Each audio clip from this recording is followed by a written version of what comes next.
Bine v-am găsit, bine v-am regăsit, dragilor din Zodia Gemeni, oriunde v-ați afla. Iată-ne din nou împreună la o nouă lectură generală pentru perioada cuprinsă între 15-21 septembrie 2025 inclusiv, așa că toți cei care aveți Soarele, Luna, Venus, Ascendentul sau oricare alt aspect astral important pentru voi din harta voastră natală și care are legătură cu Zodia Gemeni, această lectură este de asemenea și pentru voi. Ca de fiecare dată, nu uitați, voi vă construiți propriul viitor în urma deciziilor și alegerilor voastre, așa că vă rog să luați decât acele mesaje care vor rezona cu voi, restul lăsați-le să zboare în univers, pentru că sigur sunt pentru alte energii care într-o mai mică sau mai mare măsură au o legătură cu Zodia Gemeni. Și haideți să începem cu acest minunat oracol al ceștii de cafea și să vedem care este situația actuală în funcție de ce simțiți, de ce vă doriți sau de ce situații traversați în acest moment, dragilor din Gemeni, sau cu legături puternice cu această zodie. Și haideți să vedem. Dragilor, o veste oficială care vă poate aduce stabilitate, vă poate aduce o anumită creștere, dar în același timp vă poate aduce și destul de multă invidie. Paradoxal, se pare că există o anumită protecție pe care voi v-ați făcut-o, acum poate să fie o protecție spirituală, nu știu, cu cristale sau cu, amulete, poate, sau nu știu. Există o anumită, sau pur și simplu prin rugăciune, da, să încercați să vă simțiți protejați de către divinitate, de către univers, da, de toate aceste energii, dar există într-adevăr o situație de un succes care poate să fie atât în afaceri, în dragoste, da? Sunteți voi așa mândri de ceva ce ați obținut sau veți obține, sau pur și simplu o veste care pe voi vă va avantaja, vă va aduce stabilitate, vă va aduce o creștere, dar în același timp, desigur, va crea și anumite invidii care eu aș spune că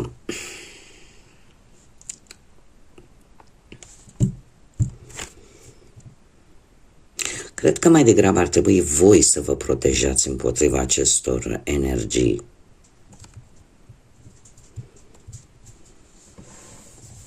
Pentru că de multe ori știți ce se întâmplă, nu trebuie cineva să umble cu prostii pe la vrăjitoare și mai știu eu pe unde, ca să-ți facă rău. E de ajuns să-ți arate invidie. Invidia este un rău, sau mai bine zis, o energie care face foarte mult rău. Foarte mult rău. Așa că ar fi bine să vă protejați, voi să găsiți acele modalități de a vă proteja, atât din punct de vedere energetic, cât și spiritual, cât și practic până la urmă. Haideți să vedem ce vine pentru voi, dragilor, pe plan profesional. Pe plan profesional, ceva se va întâmpla undeva în iarnă, când începe perioada friguroasă. Este ceva care durează posibil încă din perioada iernii. Acum trebuie să fac această specificație. Eu, de exemplu, ca și mulți, poate alții dintre voi, ne aflăm în emisfera nordică a planetei, unde în acest moment suntem în anotimpul toamna, da, am început anotimpul toamna, iarna un pic este destul de departe, dar cei care se află în emisfera sudică, da, undeva în zona asta, mai exact a Americii de Sud, aici trebuie să vă spun că deja se pregătesc să iasă din perioada asta rece. Ce se întâmplă? Are legătură într-un fel sau altul cu acest anotimp. Acest 7 de spade mie îmi spune că pe plan profesional A fost o lipsă de încredere, a fost... Pentru unii dintre voi, nu știu dacă ați fost dispuși să plătiți pentru o anumită înșelăciune, sau să plătiți pentru anumite persoane care oricum, în care voi v-ați dat seama că nu mai puteți avea încredere. Iar acest 4 de spade,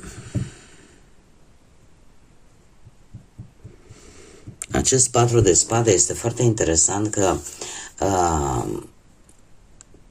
simțiți nevoia de a vă recupera. Simțiți nevoia de a forța un pic lucrurile, în a se face probabil dreptate cu ceva ce s-a întâmplat și legat de viața voastră profesională. Dar că ar fi bine să nu forțați lucrurile, cel puțin pe planul ăsta profesional, și să aveți un pic de răbdare, pentru că, din punct de vedere, cum să spun eu, intern, sunteți destul de epuizați. Și să o lăsați pentru mai târziu, mai către iarnă, să nu vă încercați cumva să vă recuperați. E posibil ca, nu știu, să nu cumva să aveți și ceva probleme poate de sănătate, dar aici apare o epuizare, clar. O epuizare poate vis-a-vis de anumite persoane în care, cum am mai spus, v-au înșelat încrederea sau totuși e o vibrație destul de joasă. Iar mie cărțile îmi transmit că ar fi bine să vă gândiți un pic mai mult la voi, să vă protejați pe voi. Să vă protejați pe voi atât din punct de vedere fizic cât și psihic, în ceea ce privește munca. Cu alte cuvinte, această carte mai poate să simbolizeze și istețimea, să fiți isteți, pentru că e o situație aici la care trebuie să mai așteptați, să nu vă grăbiți. Haideți să vedem cu banii, cu finanțele. Foarte interesant, se repetă cifra 5. Se repetă cifra 5, care mie îmi vorbește de libertate financiară, de schimbări. Desigur, astea nu vin niște noi experiențe financiare care pot crea mari schimbări. Va trebui să fiți în această săptămână un pic mai flexibili în ceea ce privește situația asta financiară și să vă adaptați. Lucru care eu zic că nu este foarte greu pentru voi. Voi sunteți foarte maleabili și foarte flexibili. Avem un 5 de monede. Începe săptămâna cu o situație nu tocmai grozavă din punct de vedere financiar, cu anumite lipsuri, cu bani puțini. Și asta pentru că, nu știu, probabil că ați cheltuit sau veți mai, nu știu, ori ați cheltuit, ori veți cheltui pentru ceva, trebuie să vă spun, nu știu, pentru o pierdere, pentru ceva ce pe voi vă afectează foarte mult emoțional, se sufletesc. Sau e posibil ca această situație, aceste lipsuri să vă afecteze foarte tare și, nu știu, să aibă legătură cu o energie pe care voi ați pierdut-o.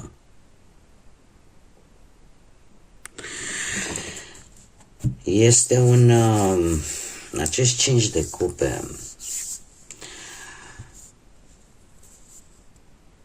e o decepție aici, ceva nu va ieși bine pe planul ăsta financiar și asta vă face un pic pesimiști. Asta vă face un pic pesimiști și veți lua o decizie până la sfârșitul săptămânii, o decizie importantă în ceea ce privește o situație financiară. Aici avem arcanul vostru, îndrăgostiții, care vă reprezintă pe voi. Și eu aș spune că veți reuși cumva până la sfârșitul săptămânii să obțineți un beneficiu temporar. o anumită sumă de bani, dar este temporară, dar este pe o anumită perioadă limitată, nu va fi pe o perioadă lungă, dar care într-un fel sau altul vă va ajuta să traversați această situație destul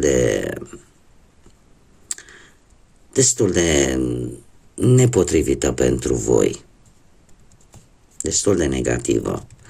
Este, nu știu, că poate reuși să obțineți un anumit ajutor financiar, dar pe o perioadă limitată de timp. Dar aici este o pierdere. Voi sunteți decepționați în urma unei pierderi care v-a afectat la nivel emoțional foarte puternic. Că ați pierdut o persoană dragă și că s-au cheltuit și v-a dus un pic în gaură cu banii, dar aici este vorba de ceva ce pe voi vă afectează la nivel emoțional. Haideți să vedem partea sentimentală. Partea sentimentală pentru cei care sunteți deja într-o pereche, dragilor, dragi, zodii de apă, Rac, Pești sau Scorpion. Ce pot eu să vă spun? Că ați investit foarte mult într-o relație. Ați investit foarte mult într-o relație cu gândul că într-un fel sau altul se va schimba ceva. Doar că, nu știu, ori că veți avea o discuție cu cineva mai în vârstă ca voi, cu cineva mai înțelept care, într-un fel sau altul, poate va încerca să-ți deschidă ochii și să spună, știi, atunci când nu primești dintr-un anumit loc ceea ce tu investești și așteptările pe care tu le ai, poate că ar fi mai bine să te oprești și să o iei de la capăt. E posibil ca unii dintre voi să aveți un ascendent într-o zodie de apă, Rac, Pești sau Scorpion. Este cineva aici care va lua decizia să lase în urmă această relație sau să lase în urmă să se îndepărteze subtil. Să se îndepărteze poate subtil și asta pentru că poate nu se mai simte în siguranță că sunteți voi, că e perechea voastră, fiind două energii, putem adapta, dar cineva aici își va schimba modul în care vede relația. Poate să fie și acest lucru. Modul în care gândește relația. Mai investesc în relația asta? Se merită? Primesc înapoi ceea ce eu dăruiesc? Se vor pune niște semne de întrebare până la sfârșitul săptămânii, dragilor. Și se va schimba modul de gândire. Modul de gândire și modul în care se abordează în această relație.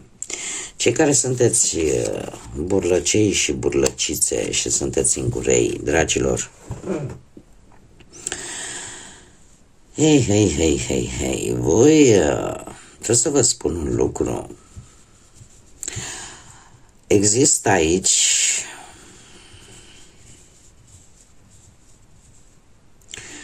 cineva care, într-un fel sau altul, sunt șanse să cunoașteți pe cineva. Dar trebuie să vă spun, nu știu, poate prin intermediul cunoscuților. Dar trebuie să vă spun că această energie vă va decepționa într-un interval foarte scurt de timp. Într-un interval foarte scurt de timp, din păcate, mie asta îmi spun cărțile. De ce? Pentru că e posibil să promită, dar să nu-și țină promisiunile. Iar asta să vă deranjeze foarte tare. Către sfârșitul săptămânii avem un 4 de monede. Voi vreți stabilitate. Voi vreți, cum să spun eu,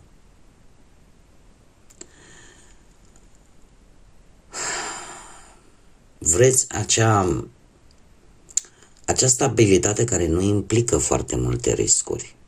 Iar faptul că pe voi vă va decepționa, vă va face să vă închideți în voi. Vă va face să vă închideți în voi și să spuneți, știți ce, până la urmă eu am ce-mi trebuie, cum să spune, e ca o reacție de autoapărare, de a face față acestei decepții și vă veți închide un pic în voi, poate nu veți mai ieși sau vă veți compensa cu gândul atâta timp cât mă descurc singură, ce rost are. Acum trebuie să vă spun și un alt lucru. Nu toți suntem la fel.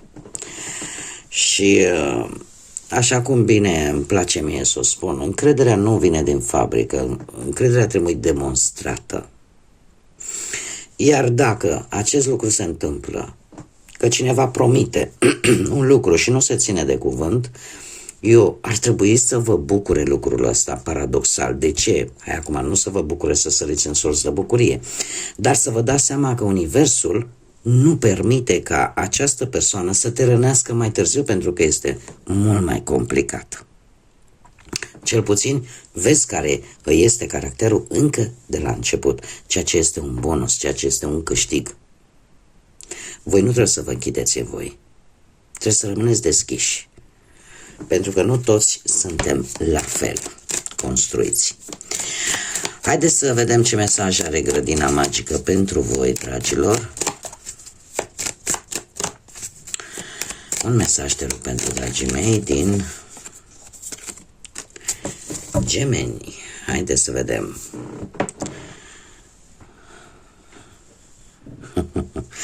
Florile de zid.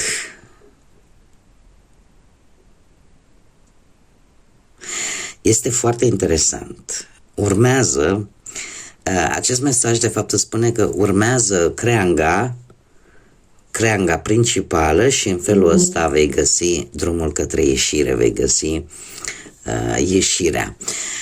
Ideea care este foarte inteligent arătată cu acest mesaj, pentru a ieși dintr-o situație, urmărește ideea principală. Urmărește ceea ce este evident, ceea de unde pleacă rădăcina. Ia-o de acolo, urmează-o și atunci vei afla răspunsul care te interesează sau vei putea să ieși dintr-o situație complicată. De ce? Pentru că, în general, nu, odată ce o iei de la rădăcină și ții drumul principal, te va duce. Întotdeauna aceste flori de zid își caută tot felul de orificii pe unde să iasă. Așa că cam asta ar fi ideea. Bun, dragii mei, cam atât am avut pentru voi astăzi. Vă mulțumesc ca de obicei pentru prezență. Mulțumesc tuturor dragilor mei care mi-au trimis comentarii frumoase, like-uri, au distribuit și le urez bun venit celor care sunt proaspeți abonați. Invit pe toți ceilalți care încă nu au făcut-o, încă nu s-au abonat la canal. Dacă v-a plăcut, dacă rezonați cu ceea ce spun eu aici, nu ezitați, abonați-vă, este gratuit și desigur aștept în continuare sprijinul vostru prin intermediul like-urilor, distribuirilor și comentariilor voastre. Până data viitoare, când ne vom reîntâlni la o nouă lectură, eu vă doresc tot binele din lume, să aveți parte de o săptămână minunată, înțeleaptă și plină de energie pozitivă. Așa că, până la următoarea lectură, numai bine și să fiți iubiți, dragilor!